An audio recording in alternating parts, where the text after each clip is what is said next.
Japan से digital क्रांति लाएंगे सीएम साय। और आज जापान पहुंचे हैं, क्या क्या बात हुई है, क्या चर्चा हुई है, चलिए आपको सब बता देता हूं। आपके बच्चों को नौकरी मिले, आपकी आमदनी में बढ़ोतरी हो और प्रदेश का विकास हो, इसके लिए सीएम साय मिशन निवेश पर जापान गए।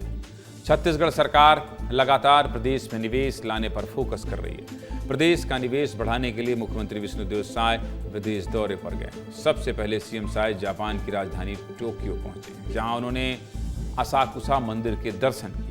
यह टोक्यो का सबसे प्राचीन मंदिर है, जो शांति और सामर्थ्य का प्रतीक माना जाता है। इसके बाद सीएम साय ने एनटीटी लिमिटेड की सीईओ कायो इतो से मुलाकात की और डिजिटल क्षेत्र में तकनीक आधारित निवेश पर चर्चा की। ये कंपनी $90 बिलियन के आय के साथ आईटी और डिजिटल समाधानों में काफी आगे और छत्तीसगढ़ में इसके निवेश से आईटी हब को मजबूती मिलेगी, क्योंकि ये कंपनी दुनिया के टॉप 10 आईटी कंपनियों में से एक है, जो साइबर सिक्योरिटी के जरिए डिजिटल क्षेत्र को गति दे रही है। और इस कंपनी ने छत्तीसगढ़ में निवेश को लेकर रुचि भी दिखाई है।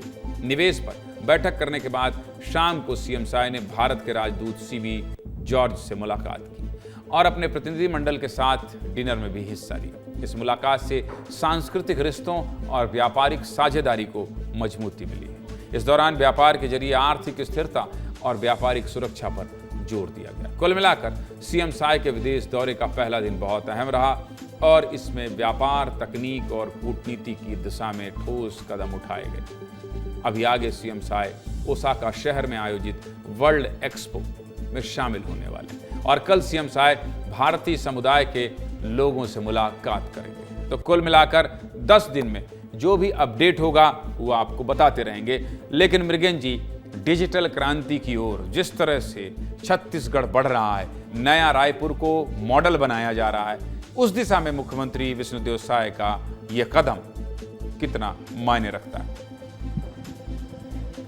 देखिए, मुख्यमंत्री विष्णुदेव साय का एक कदम काफ़ी मायने रखता है, क्योंकि जिस कंपनी के साथ आज उनकी मुलाकात हुई है वो विश्व के 50 देशों में काम करती है और टेक्नोलॉजी के क्षेत्र में बहुत बड़ी कंपनी है। आप समझिए कि अगर वो कंपनी छत्तीसगढ़ में निवेश करती है तो न सिर्फ रोजगार के अवसर पैदा होंगे, बल्कि यहाँ आप देखिए कि किस तरीके से विकास होगा। साइबर सिक्योरिटी या फिर क्लाउड को लेकर जिस तरीके से कंपनी का कामकाज है, आप समझिए छत्तीसगढ़ के युवाओं को रोजगार मिलेगा। इसके अलावा जिन आईटी सेक्टर की कंपनियों को राज्य सरकार निवेश के लिए आकर्षित करना चाह रही है, वो भी बड़े पैमाने पर रोजगार देंगे।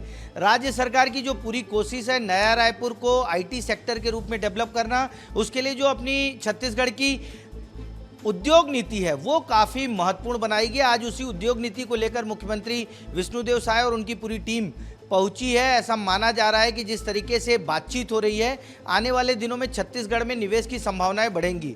इसके साथ ही कल मुख्यमंत्री का जो अप्रवासी भारतीय हैं उन लोगों के साथ संवाद है, ये संवाद भी काफ़ी अहम माना जा रहा है, क्योंकि छत्तीसगढ़ को लेकर विदेशों में क्या धारणा है, वहाँ के लोग क्या सोचते हैं, छत्तीसगढ़ के बारे में क्या है, उस पर पूरा फोकस रहेगा। मुख्यमंत्री का पूरा जो बातचीत का वो रहेगा सिलसिला, वो 10 दिन के दौरे पर हैं और 10 दिन में छत्तीसगढ़ को क्या क्या मिलने वाला है मृगेन जी, और हर दिन क्या अपडेट है, हम और आप विस्तार न्यूज़ के दर्शकों को, छत्तीसगढ़ के लोगों को इसी तरह से बताते रहेंगे, उन्हें अवगत कराते रहेंगे। चलिए, बहुत बहुत शुक्रिया आपका